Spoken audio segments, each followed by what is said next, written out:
Hi, I'm Mary, a librarian and book reviewer with a focus on stories written for kids, tweens, and teens. Today I get to share with you this book called The Most Important Animal of All, written by Penny Worms and illustrated by Hannah Bailey. In this story, a class is tasked with the very important job of determining which is truly the most important animal of all. So everyone has to do research to figure out which animal is really the most important and share their research with the class.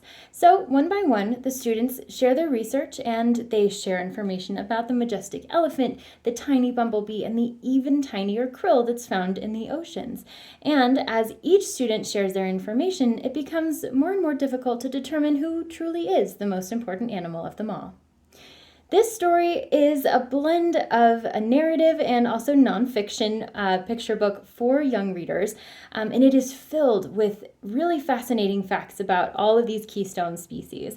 So from land animals like the elephant and the tiger to sea creatures like sharks and krill, you find out so much as you read this story. And what's interesting too is that it includes not only illustrations but also photographs of the animals that are included in the narrative. So if you've read stories like The Magic School Bus with Miss Frizzle, and you've got some of the narrative features as well as the nonfiction elements, then you will recognize a lot of similar hallmark traits in this book as well. And at the end, there's even more information about not only the species that are described within this book, but other keystone species as well. So if you want to do more research, you can. And there's also a glossary that goes over some of the more specific terminology that's used within this text.